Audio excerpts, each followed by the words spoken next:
des raisons que la descendance ignore, on les empêche de vivre une vie de famille épanouie.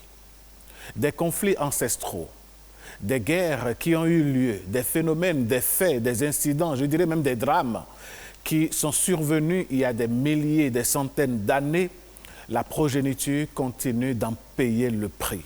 On empêche un individu A de se marier à un individu B parce que d'une famille et de l'autre, il y avait eu des soucis. Mesdames, Messieurs, vous ne pouvez pas imaginer, vous n'avez pas idée des drames qui se jouent à notre époque pour des faits que nous n'avons pas commis ou bien que les gens n'ont pas commis. Être partenaire, vouloir s'unir et être issu de deux familles opposées, est-ce que l'union pourra être facile? Est-ce que l'union pourra être vivable? Est-ce que l'union pourra aller jusqu'au bout? Voilà la question que nous nous posons ce matin, précieux la parole. Et pour répondre à cette question, nous sommes avec nos invités. Il s'agit de Madame Francisca Akochou. Vous avez vécu une situation pareille et donc vous êtes sur ce plateau pour nous en parler. En face de vous, nous avons Runongan Aïna Rin. À Sogba. Et puis, au téléphone, Alain Sochoumé, nous serons avec Karen Gaé, elle est sociologue. Absolument. Allez, mesdames, messieurs, voilà le décor planté. Et Madame Akochou, dans la préparation de cette émission, nous avons eu beaucoup d'informations, vous nous avez beaucoup parlé. Et voilà, nous sommes sur le plateau. Au nom de quoi les enfants vont payer le prix des conflits ancestraux datant de centaines, disons même des milliers d'années? Alors, je dis bonjour à tous les téléspectateurs et je vous dis bonjour à vous aussi. Merci. C'est pas facile, c'est un thème vraiment indiqué à être plus développé parce que s'il n'y a pas des familles paisibles, il ne peut pas avoir la paix dans le pays. Et ceci étant dit, ce thème-là... Oui, allez-y, je vous demanderai d'éviter de regarder l'écran témoin, voilà. Allons-y. Alors, je vous remercie beaucoup pour avoir pris ce thème parce que ça nous donne trop de soucis. Et je pense que ce que j'ai dit, mon frère d'à côté, d'en face de moi, doit peut-être avoir le même avis que moi. Madame Akochou, nous avons été vraiment touchés par votre témoignage. Dites-nous, qu'est-ce que vous avez vécu? Qu'est-ce qui s'est passé? Alors là, je vais vous dire, j'ai connu un monsieur à un âge un peu plus tôt, jeune. Et ma maman, c'était au départ, s'était opposée pour dire que mon âge était j'étais un peu jeune. Et en ce moment, je me suis entêtée et quand j'ai piqué la première grossesse, j'étais là avec monsieur. 2 mois après, quand sa maman aussi a envoyé commission du village, et il est rentré et voilà, on lui dit, bon, tu as déjà commencé par travailler, il va falloir te marier. Moi, j'ai déjà pris une femme pour toi, elle s'appellerait Marie. Donc, comme ça, mon monsieur a dit non, maman. Il faut comprendre, c'est qu'en ce moment, ma femme est en état et d'ici là, tu auras ton petit-fils. Mais dis donc, ça n'a pas été facile. Pendant une vingtaine d'années, plus d'une vingtaine d'années, il a juste fallu un petit bobo pour que de part et d'autre, tout le monde s'y jette pour dire, bon voilà. Et puis, on s'en est allé. Donc, vous voulez nous dire que 20 ans après, vous vous êtes séparés de cet homme? Bien sûr, plus de 20 ans après. Hein? Alors, moi, je veux bien comprendre. De part et d'autre, vos familles ne voulaient pas que vous soyez ensemble? Oui, je dirais oui, puisque la maman au départ, ma maman au départ... N'était pas d'accord. Mais elle a évoqué votre jeune âge. Elle n'a pas évoqué le problème qu'il y aurait peut-être eu un conflit entre vos deux familles, non? Non, il n'y avait pas conflit humain visible. Ah, d'accord. Ce n'est pas un conflit visible. Qu'est-ce que vous voulez dire par là?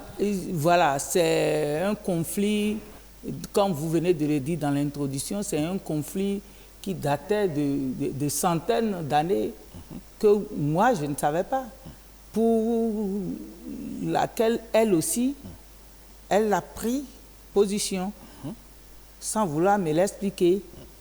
Je crois que c'est plus profond. Je crois que ça devait être, comme vous l'avez dit, c'est un conflit auquel nous, on n'en savait rien, on est en train de payer son prix. Mais Madame Akocho, Oui. 20 ans de vie ensemble, je dirais même 25 ans, 25 ans. De vie ensemble, les deux familles ne voulant toujours pas que vous demeuriez ensemble, ont profité d'une petite brèche qui s'est ouverte et aujourd'hui vous êtes séparés. Alors est-ce que 25 ans n'auraient pas pu suffire pour taire tout ceci, pour permettre à ce couple de continuer à exister? Non, c'est que déjà dès le départ, ce couple n'avait pas reçu les bénédictions qu'il le fallait de part et d'autre. Donc, comment le dire, évidemment, si vous n'êtes pas béni, alors là, vous ne pouvez aller nulle part. Ok. Aïna Ray, votre réaction par rapport à l'histoire de notre invitée, est-ce qu'elle a mal fait de s'entêter ou pas? Puisque 25 ans après, le couple s'est séparé. Je commence d'abord par saluer les téléspectateurs. Je vous remercie pour le sujet que vous avez bien voulu mettre sur la place publique aujourd'hui. Et je voudrais d'abord d'entrée de jeu, avant de parler effectivement de ce que Madame a eu à dire, que en fait, des enfants issus de familles ou de milieux qui ne s'entendent pas, qui doivent se marier. C'est à peu près le sujet du jour. Oui. Voilà. Et à ce niveau-là, il faut d'abord situer le contexte. C'est-à-dire essayer de remonter pour voir qu'est-ce qui a fait que ces deux communautés-là ne s'entendent pas, dans quelles conditions telle famille et telle famille en sont arrivées à cette extrémité. Et lorsque l'on essaie d'observer, je ne prendrai que un ou deux exemples, on se rend compte que, par exemple, à un moment donné de l'histoire, il est possible qu'un homme, voulant se marier, ça c'est un exemple que je prends, Oui. s'est porté vers un autre pour lui dire, bon, votre enfant, votre fille nous convient, il faut qu'on la prenne en mariage. Oui. Et les gens se sont opposés. Ou bien on a déjà pris la fille, mais on vient vous l'arracher. Alors, tant que vous n'avez pas de femme, vous ne pouvez pas avoir de descendance. Et celui-là a été obligé de quitter la région, de faire des kilomètres, d'être mis en servitude pendant des décennies avant de pouvoir obtenir une femme. Et c'est de cette femme-là qui a eu la descendance. Alors, quand ça se passe comme ça, cet homme-là invoque les ancêtres, l'égrégore invisible, rassemble ses semblables, c'est-à-dire l'égrégore visible, et décrète, comme cela se doit dans les conditions indiquées, qu'à partir de maintenant, sa descendance à lui ne peut jamais aller dans cette maison parce que si on devait s'en tenir à eux, lui n'aurait jamais eu de descendance. Il serait parti de cette terre sans enfant, sans une suite. Maintenant qu'il a réussi à en avoir et à quel prix, il n'est pas question que cette descendance-là aille encore là-bas pour leur permettre de se multiplier. Alors, quand il décrète comme ça, l'invisible, les ancêtres reçoivent le message, ceux qui sont debout et qui sont là aussi l'entendent, et si les choses ne changent pas et que quelqu'un de cette famille-là tente d'aller là-bas, soit c'est la mort, soit c'est la stérilité, soit c'est la bagarre, de toutes les façons, ça se termine mal. Donc, ce n'est qu'un exemple. Mais il y en a d'autres. Par exemple, il y a des communautés dans ce pays où on dit telle ethnie ne doit pas aller se marier à telle ethnie. Et si vous regardez l'histoire, c'est des histoires de guerre. Par exemple, tel peuple a fait des razzias, a massacré de façon répétée pendant des siècles un autre ou l'a soumis en esclavage. Et on décrète dans la région que ce que nous avons subi par rapport à ces gens-là, vous ne pouvez pas vous ne pouvez pas créer une alliance. Parce qu'il n'y a pas d'alliance, c'est des peuples ennemis. Vous avez sorti le mot, et c'est justement ce mot qui me permet de vous poser cette question. Esclavage. L'esclavage a eu lieu il y a des centaines et des centaines d'années en arrière. Lors de ce phénomène, il y a des familles qui ont vendu leurs membres à d'autres familles. Nous prenons un exemple. En préparant cette émission avec Mme Akocho, on s'est rendu compte que, je ne vais pas citer le coin, mais les personnes d'un coin A ont vendu l'arrière-grand-mère de Mme Akochou aux personnes d'un coin B. Alors, les personnes d'un coin B disent maintenant, puisque mes parents m'ont vendu, je ne voudrais pas que, ici où je suis, j'ai été esclave et je suis demeuré ici, j'ai ma descendance, qu'aucune de ma descendance ne s'allie aux personnes de la région à mes propres parents qui m'ont vendu. Dans le même espace géographique, dans le même Bénin. Aujourd'hui, en 2022, ce problème est à la base de la séparation d'un couple qui a vécu 25 ans durant. Est-ce que c'est normal? Qu'est-ce qui ne va pas au plan spirituel? On ne raisonne pas comme ça. Si on se met à dire est-ce que c'est normal, on va passer à côté. Dites-nous. Non, on ne peut pas dire que est-ce que c'est normal ou non, c'est pas ça. Essayons de voir. C'est-à-dire qu'aujourd'hui, c'est comme si c'est-à-dire qu'on prend deux individus, un homme et une femme, qui s'aiment et qui sont ensemble. Normalement, suivant les droits humains, rien ne devait les arrêter. On ne peut pas empêcher cette union-là. Mais vous-même, vous savez qu'aujourd'hui, avant qu'on n'arrive à un mariage, on demande aux individus d'aller faire par exemple des analyses, d'aller faire des tests prénuptiaux. Nous sommes d'accord. Et si par exemple les groupes sanguins ne concordent pas, ce n'est qu'un exemple que je prends, des individus qui s'aiment bien, qui sont profondément attachés l'un à l'autre, ne peuvent pas s'unir. Alors en ce moment-là, les droits de l'homme ne sont pas bafoués, les droits humains ne sont pas bafoués. Si on les laissait, ils allaient procréer, mais ça ne donnerait pas quelque chose d'intéressant.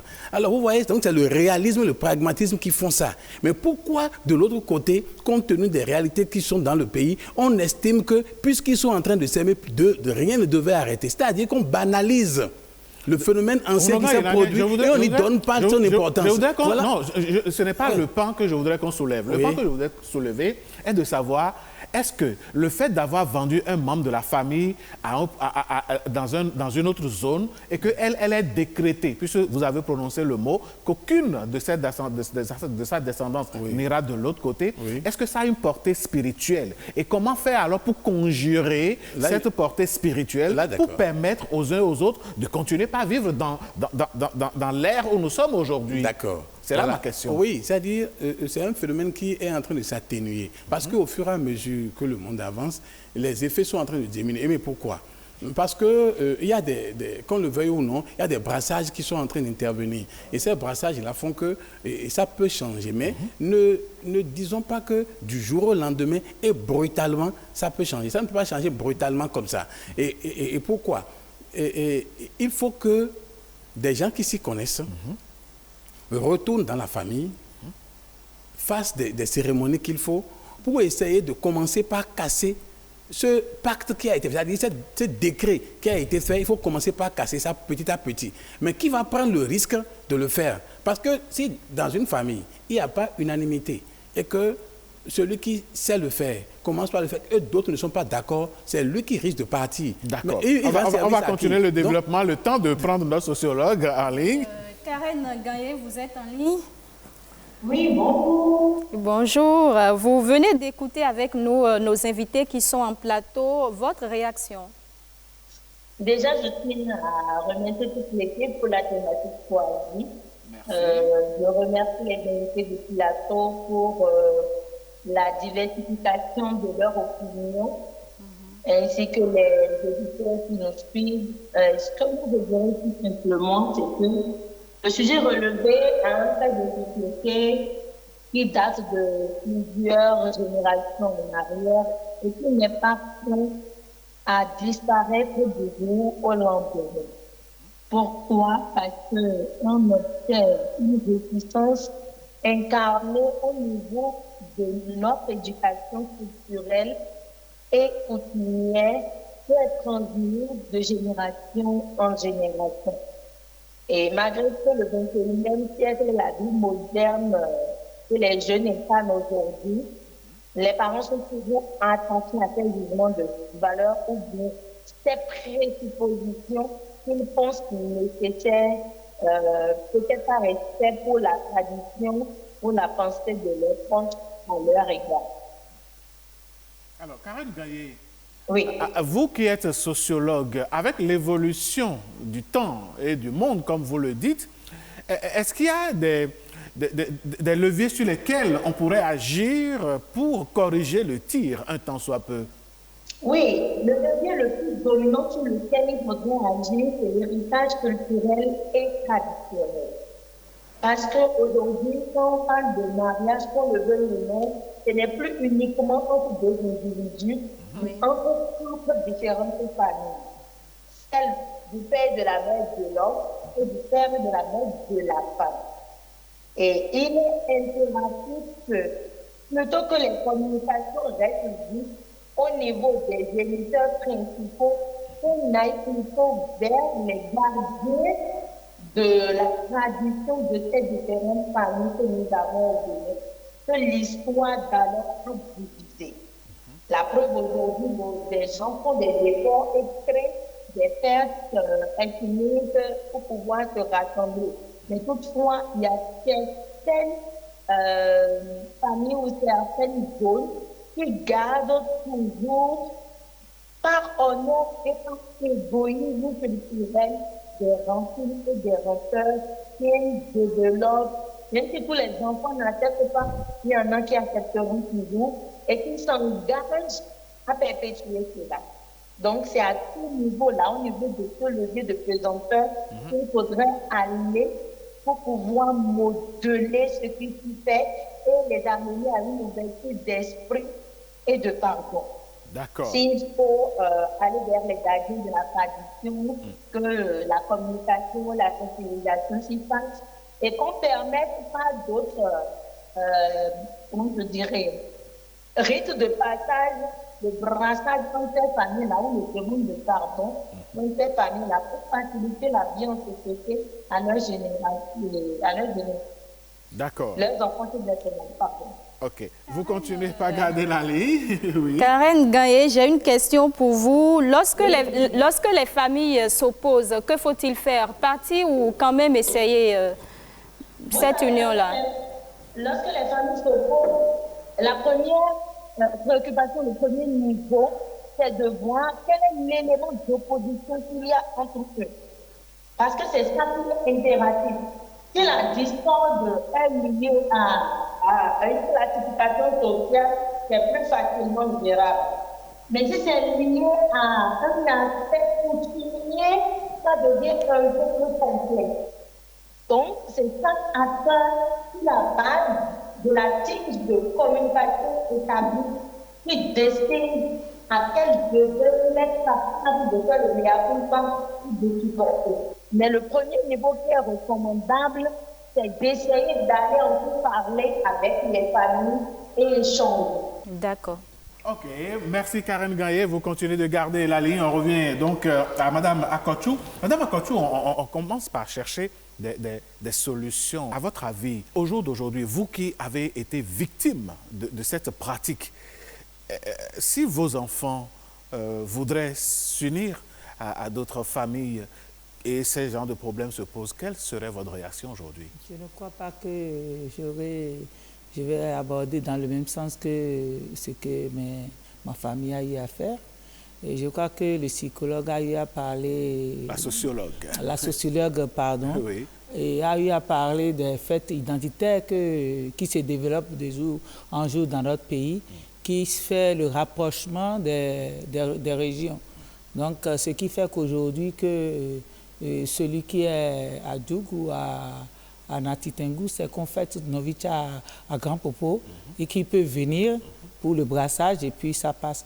Je crois que le Wemekwe qui fait réunir à Grand Popo voilà. Et puis ou nous bien aussi à Gani, voilà. Pour les dernières fêtes, on nous avait invités en tant que les membres de l'association Novicha. Je crois qu'elle a eu à bien réfléchir en nous parlant de ces fêtes identitaires qui peut nous amener à quand même aller à trouver de portes de sortie. Et tel que l'a dit aussi mon frère d'en face, Mounon, et je crois qu'aujourd'hui, la science nous demande de faire des analyses de sang avant de se mettre ensemble. Je crois aussi que nous devons aller nous chercher aussi de l'autre côté pour voir si on est bien. Il ne faut pas qu'on banalise, c'est parce qu'en fait, on banalise de l'autre côté que ceci perdure. D'accord. Ce que nous, on ne va pas banaliser, c'est justement l'avis de ces citoyens qui se sont prononcés sur la question du jour. Au micro de Oseni Adeleke, voici leur réaction. C'est seul Dieu. Dieu qui connaît la trace de la jeune fille vers l'homme. Lorsque je suis parent, je suis père de famille, et j'ai ma fille et qui veut épouser un homme, et qui malheureusement, en tant que parent, je n'ai pas une vision claire ou bien je n'ai pas un sentiment vis-à-vis de cette famille dans laquelle ma fille va, il faudrait que je fasse une réflexion. Est-ce que c'est par amour réel? Mais si la fille dit qu'elle aime cet homme et qu'il y a des antécédents et qui font que les deux familles ne s'entendaient pas, peut-être que c'est une occasion pour qu'il y ait une union des deux familles. Là où nous sommes maintenant, ce n'est plus là où tu veux que ton enfant va se marier. Ce n'est plus ça. C'est que c'est l'amour. Si la fille a l'amour pour son fiancé, il peut la marier. Si c'est bon pour les deux. Mais lorsque le parent s'oppose de façon farouche, de façon impérative, la fille peut toutefois aller se dire en elle, bon, si vous opposez, moi je ferai ce que je veux. Et si elle est déjà majeure, si elle a déjà l'âge de la maturité, qu'est-ce que le parent peut faire? Et si les parents s'opposent, ce sont ces cas-là souvent que nous constatons, et il y a des grossesses qui viennent dans la maison. Et la fille dit, vous avez refusé, quelles que soient les conditions, moi je serai en état de cet homme. Parce que l'amour est là.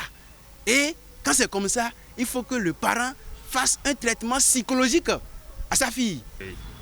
Disons, la fille ne peut pas choisir son homme. Parce qu'avant tout, on doit suivre les paroles de nos parents. Oui. Si elle choisit son homme, après, s'il y a des problèmes, elle revient toujours à la maison voir ses parents. Si au premier abord, c'est les parents qui ont choisi, ils l'ont aidé dans son choix, il fait maintenant l'aider aussi à trouver des solutions. Si elle fait son choix, ça veut dire qu'elle est responsable de toute cause, de tout problème qui surviendront après. À l'instant où le monde évolue, la fille peut aller faire son choix. Le reste, ça dépend de comment la fille est partie et à base de ces relations, on peut arriver à se comprendre. Demain, finalement, même, il sera ennemi de sa propre fille. Et lorsque nous sommes des hommes, il faut que nous soyons sages aussi. Les enfants que nous avons une responsabilité. Eux aussi, ils ont une responsabilité. Et nous devons savoir que, quel que soit notre âge, nos descendants, c'est à nous de leur passer service. Et si nous n'avons pas la vision que demain, nous allons leur passer service dans une harmonie, dans une affection profonde, et que ce soit une passion de service de reine, alors leurs descendants aussi auront des problèmes. Eh oui, voilà l'avis de quelques citoyens béninois. Alors, Mnogan Aïnaré, votre réaction par rapport à ce que nous venons d'entendre? Oui, bon, c'est une partie de l'opinion des uns et des autres, mais il est à retenir que dans tous les cas, quand un homme et une femme doivent se mettre ensemble, il ne faut pas que cela soit seulement limité aux deux individus. Il faut nécessairement la bénédiction de chacune des deux familles. Et lorsque ces familles-là sont consentantes, sont d'avis pour que ce mariage puisse se produire, cette bénédiction-là fait que ça accompagne le couple. Mais lorsque vous vous entêtez et que ou bien vous n'avez pas cette bénédiction-là et que vous vous engagez, même si apparemment de l'extérieur on a l'impression que vous entendez, dans ce foyer-là il n'y a pas de stabilité. Il ne peut pas avoir de stabilité tant que vous n'avez pas, parce que se mettre ensemble, c'est deux entités, deux familles qui sont en train de se mettre ensemble. Là. Oui. On va attirer votre attention sur quelque chose. On remarque que dans le monde contemporain, c'est vrai que tout ce que nous avons dit jusque-là, c'est comme si, bon, on se base sur des faits immémoriaux, des faits il y a très très longtemps. Il n'y a que dans les moments actuels, à notre époque, il y a des problèmes de voisinage. Telle maison ne s'entend pas avec telle maison parce que l'autre a acheté la parcelle, il est venu s'installer avant l'autre. Bon, pour des petits problèmes, on interdit également aux enfants d'une maison, d'un quartier, d'aller vers les autres. Pourquoi les choses qui créent des problèmes depuis longtemps, on continue de les cultiver? Non, là, c'est un phénomène presque nouveau. Mais en fait, c'est quoi? Il faut comprendre, c'est humain. Et lorsque vous qui êtes là maintenant, vous êtes dans un environnement, dans un quartier, et que vous ne vous entendez pas avec Monsieur X, par exemple, et que c'est sérieux, vous ne vous entendez pas, et puis vous vous dépassez, vous n'êtes pas arrivé à vous entendre encore. Ça, vous n'avez pas pu fumer le calumet de la paix, comme on le dit. Et un matin, vous constatez que votre garçon est en train de sortir avec sa fille. Et même si vous ne pouvez pas lui dire, mon garçon, ce que tu fais là, ça ne me plaît pas. Dans votre fort intérieur, même si vous dites qu'il y a modernisme, il y a n'importe quoi, vous ne pouvez pas être content. Il faut qu'on soit pratique. C'est-à-dire que vous ne pouvez pas dire vraiment ce que tu fais là, c'est bien là. Vous ne pouvez pas dire, mais dans tout ce Cotonou-là, dans tout ce Bénin-là, dans tout ce monde-là, c'est ça là que toi tu as trouvé. Tu ne peux pas aller mieux. Il faut trouver quelque chose quand même pour dissuader l'enfant d'aller vers là parce que vous savez que là, vous ne vous entendez pas. Mais ce faisant, est-ce qu'on ne continue pas de cultiver la division? Non, je dis c'est humain. La paix. Je dis c'est humain. Oui. Maintenant, comment faire l'effort de surmonter ce handicap-là? C'est pas facile parce que lorsque les deux qui ne s'entendaient pas, peut-être qu'ils vont profiter du comportement de leurs enfants pour dire, bon, écoutez, j'ai constaté, par exemple, dans plusieurs endroits aujourd'hui, je parle de maintenant, où ces petits conflits de voisinage, de mésentente, sont réglés grâce au fait qu'une fille est partie se marier à tel garçon, on dit, maintenant qu'il y avait telle situation, mais maintenant que ma fille s'est comportée comme ça, et que ces deux nous sommes ensemble. Et quand il le dit sincèrement. Et à partir de là, maintenant, la réconciliation peut revenir à partir de ce fait-là. Parce que c'est à leur niveau. Ça ne remonte pas aux ancêtres. C'est à leur niveau. Ils peuvent, s'ils font un effort sur eux-mêmes, ils peuvent dire, eh bien, laissons. Mais il y a d'autres qui disent, nous n'allons pas laisser. Donc, et ça peut continuer. Donc, c'est humain. Et il faut savoir que c'est vraiment humain. Mais ça va au-delà. Il y a même des religions. On dit, mais moi, je suis de telle religion. Et ma fille ne peut pas, mon garçon ne peut pas aller vers telle autre religion. C'est des choses qui arrivent. Parce qu'en fait, quand vous êtes là et que votre enfant prend femme ou bien va se marier à un homme, vous devez être content de ce qui se passe. Si vous voyez même la fille qu'on vous amène et que vous voyez que son physique, il est issu d'une maison où les gens ne sont jamais restés sous toi. Là, tout le temps, dans cette maison, les gens ne font jamais, c'est-à-dire font un enfant quitte. Et c'est là où il va se mettre, vous êtes obligé de vous dire, mais qu'est-ce qui arrive à mon enfant comme ça? Parce que ça risque de lui arriver. Et ce n'est pas que vous avez maudit le mariage, mais vous n'êtes pas content de ce comportement. Voilà, c'est une peur. On va revenir sur ça tout à l'heure. J'aimerais qu'on prenne Karen Gaye, qui est toujours en ligne. Vous êtes là? Oui, je suis. Alors, vous avez écouté Rounogan Aïnarin qui évoque un peu l'alliance entre deux familles. Une question qui me taraude l'esprit, c'est quand Rounogan Aïnarin dit, lorsqu'on constate que dans une famille, par exemple, les filles issues de cette famille-là ne se marient pas et qu'à cause de ça, on interdit le mariage. Oui. Oui, est-ce que c'est ce qui doit être fait? Vous savez, si les filles d'une famille n'ont pas l'habitude de rester sous le toit d'un homme ou bien ne se marient pas, on ne peut pas interdire à ces filles ou aux générations qui vont suivre cette génération de ne pas se marier parce que les précédentes ne l'ont pas connu. Parce que c'est chaque génération avec ses gemmes sociales et ses gemmes éducationnelles. Donc, ce qui est primordial et ce qui est préconisable, c'est de laisser chaque génération faire son expérience et peut-être de cette expérience, il arrivera une lumière qui avantagera tout le monde. Ce n'est pas parce que ma tante n'est pas restée sous le toit d'un homme, à mon tour, je n'y resterai pas. Et c'est en ça qu'il faut revoir le modèle éducationnel et le modèle de, comment je vais dire, de projection d'un futur des enfants selon leur génération. D'accord. Merci Karen Gaye, vous continuez de garder la ligne. Madame Akochou, quelqu'un pourrait vous poser la question de savoir, mais si vous vous aimiez vraiment et qu'il y avait l'amour entre vous et votre homme, les questions d'opposition familiale ne devraient pas vous amener à vous séparer. Est-ce que l'amour suffirait à tout normalement? Oui, l'amour suffirait à tout, mais l'accompagnement, les bénédictions aussi doivent accompagner. Les bénédictions, parce que vous n'êtes pas issu d'un arbre. Et que ce que moi j'ai dit vulgairement, j'ai dit, mais et quand moi, mes filles ont amené leur mari, je n'ai pas cherché à savoir vous êtes de quelle famille, ou bien on ne se marie pas à tel coin. J'ai dit non, moi je vous bénis simplement. Il faut que les familles comprennent que c'est grâce à la paix dans les familles respectives qu'il doit y avoir la paix dans le pays. Quant à l'exemple que mon ami, mon frère d'en face vient de donner, et par rapport au voisinage aussi, ça, là encore, moi, sur ce terrain, moi, je suis vraiment contre. Parce que je me dis, pour acheter un terrain, et personne ne vous étale un répertoire pour dire, il y a tel ici, il y a tel là, il y a tel ce que vous voulez acheter. Donc, si Dieu vous place quelqu'un à côté de vous, dites-vous que c'est votre première famille, ça.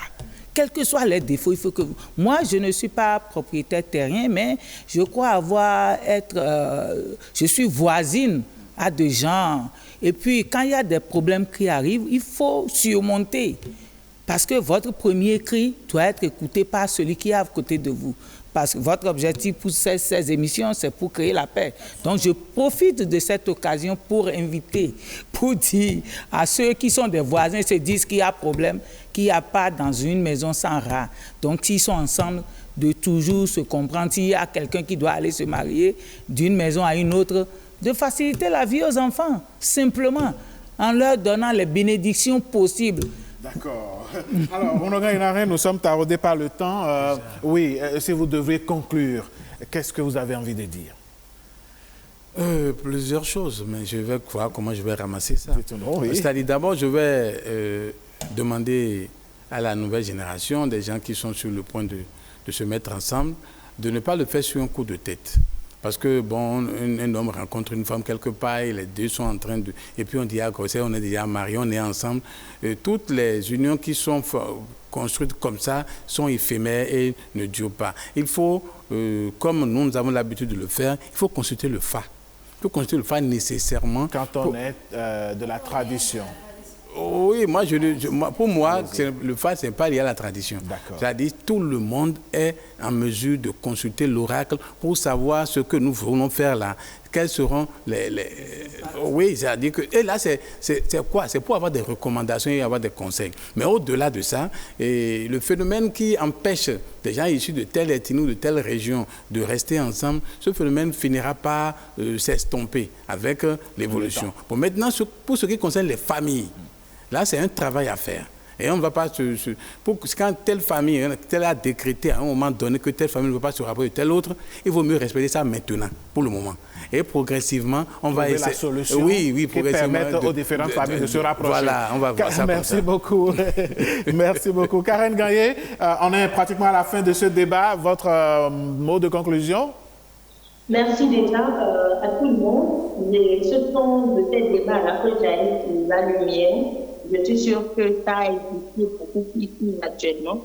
Ce que je dirais tout simplement, c'est de demander aux responsables religieux traditionnels, quand je dis religieux, c'est toute congrégation confondue, d'essayer dans leur échange ou discussion avec leur assemblée, de les amener à créer la haine culturelle en leur cœur, de les inciter, si ce n'est pas la parole de Dieu, qu'ils ont la foi, ou pas le pas, qu'ils ont la foi, que chaque responsable s'engage, parce que c'est eux le niveau le plus important dans ce débat-là. Parce que souvent, les premiers géniteurs, papa, maman, sont plus faciles à manipuler avec la communication que ces garants-là. Donc, ils essayent d'échanger avec leur assise sur l'importance de la paix à faire avec autrui, mais d'abord avec eux-mêmes. D'accord. Parce que s'ils ne font pas la paix avec eux-mêmes, ce sera difficile pour eux d'accepter la vie en couple entre leurs enfants, selon des histoires qui datent de plusieurs générations. Merci Karen Gagné, merci d'être intervenue dans ce débat matinal. Je rappelle que vous êtes sociologue. Merci, chers invités, d'avoir participé à ce débat matinal. Chers amis téléspectateurs et téléspectatrices, nous ne cesserons jamais de le dire, nous ne donnons de leçons à qui que ce soit. Nous voudrions juste qu'il fasse bon vivre dans notre pays et pour cela, faisons en sorte de cultiver la paix, que l'on soit d'une région ou d'une autre, d'une famille ou d'une autre. Laissons l'amour prendre le dessus.